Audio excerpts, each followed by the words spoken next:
Welcome to NC Political Tea, the home for conservative truth with a side of Southern charm. From the hollers of the Blue Ridge Mountains to the sandy shores of the Outer Banks, we've got our finger on the pulse of every political heartbeat in the Tar Heel State.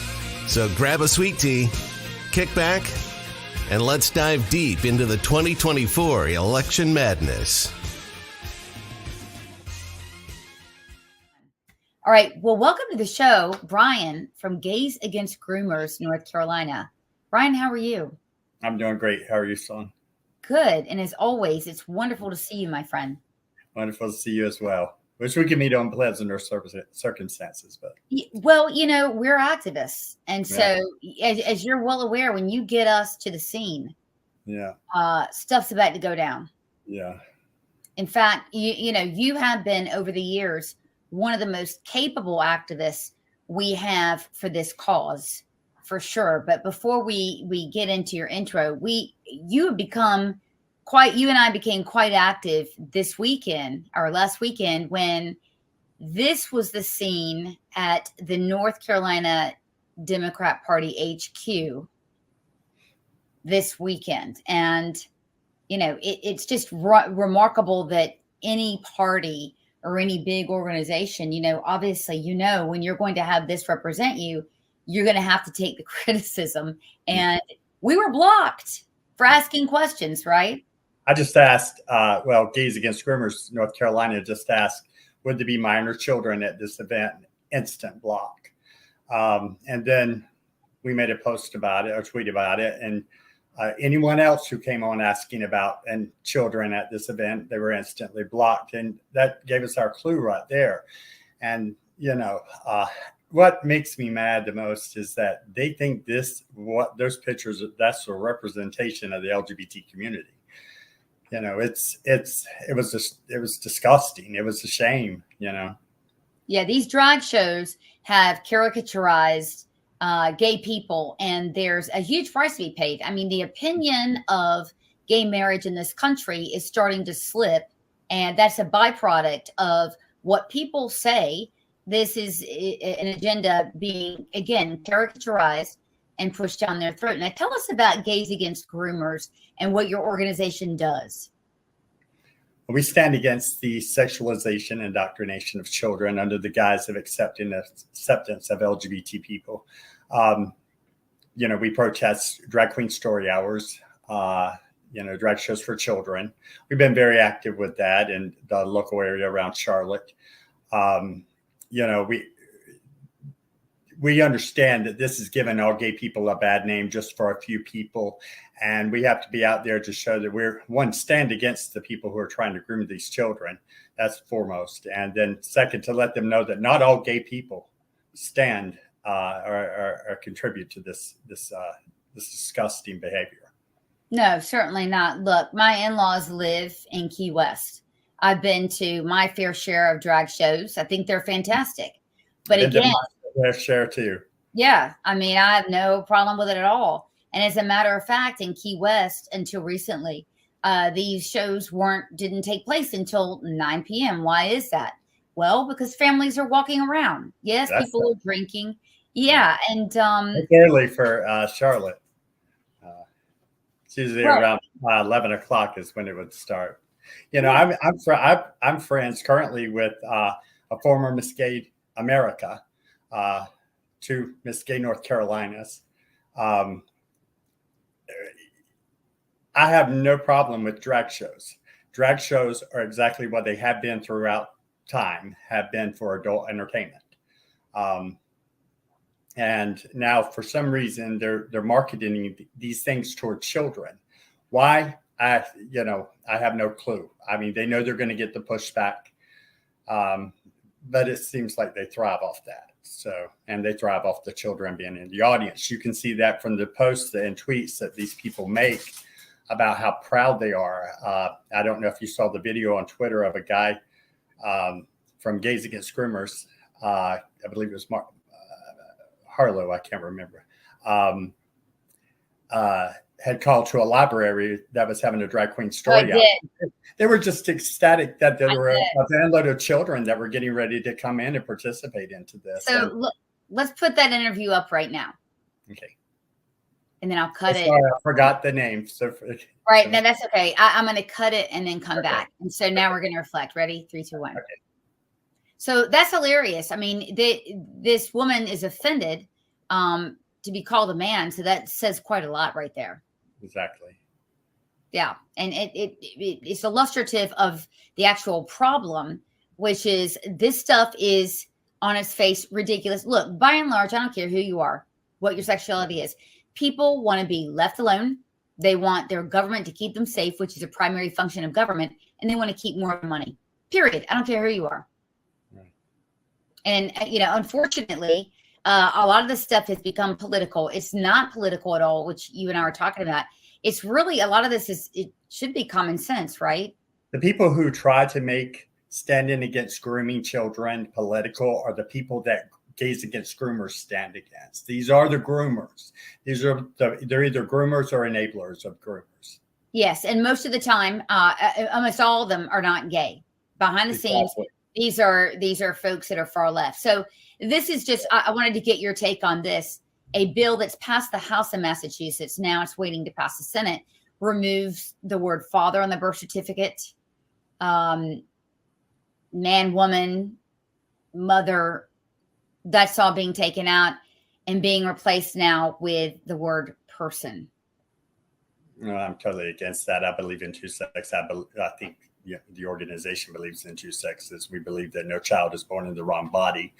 And therefore we believe that no child is born to the wrong sex of parents. I mean, it's a complete idiot to know that it did not take heterosexual sex to create me. And I understand that. And I know there's a male and a female that took place there, and the father and the mother should be listed. So let me ask you this. Doesn't the argument that God has made a mistake in making let's just say a child is Jack, and let's say, someone's trying to groom that child, doesn't teaching that child that they're born in the wrong body also blow up the idea that people are born gay? Right? How can both of those? The erasure of gays. We have tomboys and femboys, and we're erasing the gay. We're not allowing these gay people to explore their identity and realize that over 80% of these children grow out of this without adult influence, on their own, and they become healthy, successful gay men and lesbians, bisexuals, or so on, or straight. Right. Right. I mean, they're able to choose for themselves, but if once you we've done this irreversible damage to these children, there's no going back. These children are going to grow up, pharmaceutical patients for the rest of their lives. And there's the idea. That's why it's not a political issue, because you will find, and I found out the hard way, that Republicans also will lie and try to harm me, who is ringing the bell about this, because there's money in it. So I don't want you guys to think that this is a one party or the other or political. A lot of times it's not. It's a people issue, right? You're going to find bigots who say that if there's a gay child they need, or there's a gay teenager or whatever, that's not okay. But on the far left, they're also saying it's not okay. They're saying that you can't be a gay 17, 18-year-old. You've got to change your gender so that you're going to fit the profile of a female, and then you're okay. I mean, that's why we've seen the explosion of people who are identifying as LGBT people and are queer or whatever. I mean, it's mostly past the B as what these people are identifying as. The majority of these people, the explosion is not, not of gays, lesbians, or bisexuals. Right. So let's get back to the drag shows. Why do you think these drag shows are being aimed at all ages here in North Carolina? I mean, I really have no clue behind it. I notice patterns and stuff and different of things that are different. But I mean, like my day, and I'm sure back in your day, every drag show I went to was in a bar. Every drag show I went to was surrounded by adults We're all Yes. drinking, hollering. We're all tipping the drag queens and having a great time, but we're all having adult fun in an adult atmosphere. Why they want to notice the pattern. A lot of these breweries are hosting a lot of these drag queen or drag brunches and drag shows, and you have Libraries. libraries are allowed. I mean, that's something that can be easily fixed if people got some backbones and spines in government, our city councils and such. We can ban this stuff off city and county property. We've done it before. I know it can be done, and it's withstood challenges. So for any city council or county commissioners to tell you that it can't be done, they're just lazy and they're lying to you. Are there any ones that you want to call out right now? It'd get me saying a couple of things I probably shouldn't say, so I'm going to not call anyone else out by name, but I will say that there are several on the Monroe City Council. I won't call any by name, but who have lied to us, drug us on, let us continue with them thinking we had their backing, and all along it was just one lie right after the other. They never once had any intentions of doing anything about it. They just wanted someone else to do something about it, but they were the ones that could end it immediately. But we brought a lot of attention to it. We alone are the ones that the citizens that went out there and picketed every drag show that involved children. We were out there from the beginning to the end, and we did it through January through December. We did it in the hot, the rain, the freezing temperatures, but we got it over. They're now 18 and over. It took us over a year and a half, but we got it done. City council we could have enjoyed our whole year if the city council would have grew a spine. Well, I think that my opinion is that the left is doing this as a way to dampen the public opinion on gay people writ large. And that's wrong to do. Of course, we're all adults and we're mature adults here. We know that it's wrong to make sweeping judgments about a whole class of people, Jews, gays, Blacks, anyone. And yet this is unusual. This drive to target children with drag shows. This is unusual because I do see it as a deliberate effort. Have you heard that before? Yes, and I do believe this has something to do with the rise of the trans rights activists, and they are the ones who are really behind it. I'm going to call it like I see it: white progressive women. They are the worst. They are the ones who basically, I think, give the orders to the trans rights activists, and the trans rights activists are the ones that give the orders to whoever in the gay population will, bow down to them. And then that's where we have the children coming into the the drag shows for children and the drag story hours. So I worked on some Maybe of the totally wrong, but that is we don't know. I mean, we're playing. I've been watching this crap for many years. Not the children issue, but I've been watching these drag queens and this stuff for many years. And if I'm wrong, I'm not too off base.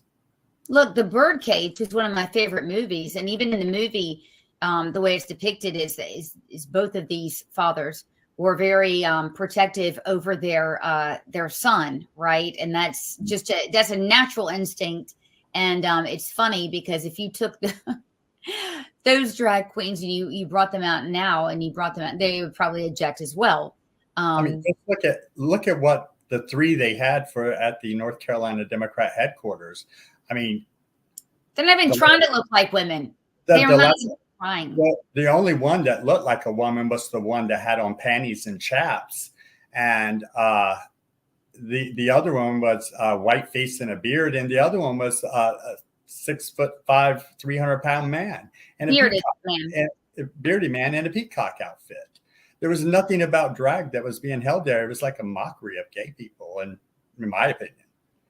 That's an interesting point. And I think a lot of gay people would share that thought. That is not a representation of what, but that goes along with what those types of people think of the LGBT community. It's a caricature, right? It's like, bringing on a bunch of Jewish rabbis that are all Orthodox. It's like right? we have a convicted sex offender sitting on the Charlotte Business Advisory Board, Chad Turner, and the only reason he's sitting there is because he's a gay man.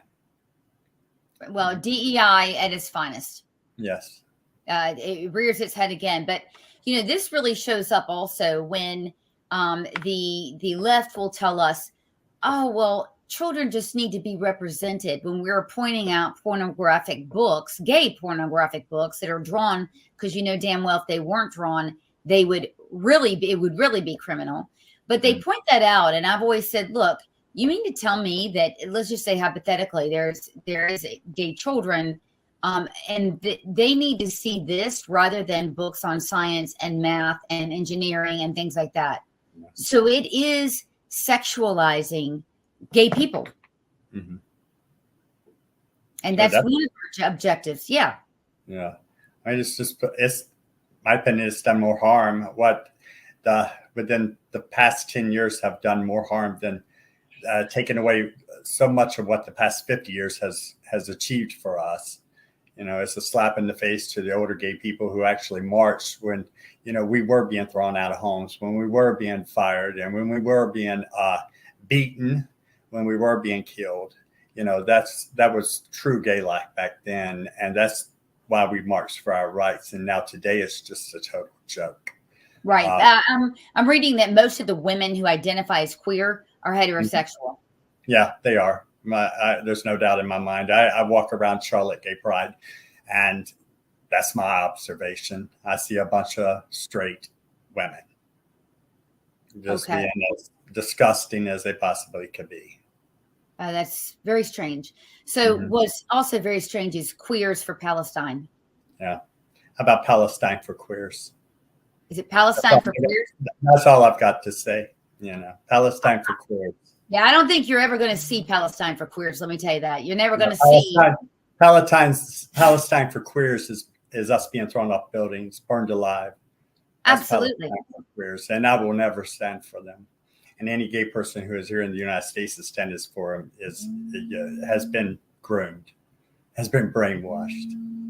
You are going to find a lot of agreement in the Israeli Jewish population about that on the left. They're going to tell you that there is no such thing as queers in Palestine, but it's just remarkable to see that. And again, that's a slap in the face to gay people who know how they would be treated in these territories. But anyway, I want to thank you for all of your work, because you have been one of the most ardent soldiers in this space of protecting children that we have here in North Carolina. Thank you so much. I do appreciate that. I'm going to continue doing it until I can't do it no more, but I'm definitely honored to have the strength to do this. Well, we need you, because this issue, these creeps will not stop unless we stop them. And we've got to get more people involved. People have got to, not only like the city councils and county commissioners, our citizens have got to get involved. We warned them. We've been warning them for years. And if they can't look from the time that we started warning them to what they're seeing now and how it's progressed because they didn't get up, it's time for people to get active. Stop being ashamed. Stop being scared of being called a homophobe or a transphobe. I get called a homophobe. I'm gay. We have to deal with the same thing. Stop being scared of that. Grow a spine, stand up to this. This stuff is wrong. And you are on the right side of history. That's why I get out there. That's my energy to get out on that street.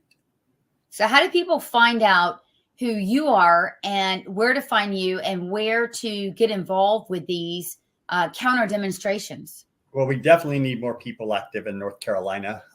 We seem to, at the moment, be concentrated in one section of the state. But go to our Twitter page, and there's a link there on the pinned tweet to where they can click on the Gays Against Groomers, find out about our chapter. There's a thing they can fill out. We will get in touch with them and get them involved. We'll let them know what's going on. We do vetting. We know exactly who is involved with our group. Yeah. There is no one going to sneak into our group, So there is vetting. So anyone out there who's going to think about doing that, don't waste your time. Yeah, more. You have more vetting than actually teachers in schools do. Yeah, we've learned our lesson. Well, So. you know what? I love you guys. I've been an early supporter. We've worked together, you and I, and me and the organization for a very long time. We're going to keep doing it. And I want to thank you again for coming on, and have a great evening. Thank you for all your work that you do for North Carolina children too, for exposing Duke and UNCC and UNC Chapel Hill and East Carolina. That was amazing. That was heard all around the country and the world. Well, thank you. It's my honor. And we're going to keep an eye on them, because slippery little guys, they're never going to stop again, guys. And you have to understand this, as Bryan and I do. These people will not stop unless we stop them. We all want to be left the hell alone. These people do not operate that way. And it's up to all of us to pitch in. So, get out of your comfort zone and do something about it. We always talk about that. We need to be talking with people who don't agree with us. We're going to lose our country. And Bryan and I, we're not talking about our country. We're talking about our children. And it's up to all of us to pitch in and do something. Right. It's like that tweet that you shared of ours earlier. The kids are saying they're not after me, they're after them. It's time to get in the way. They'll have to go through the two of us, and hopefully thousands more like us. So thank you again, and you have a wonderful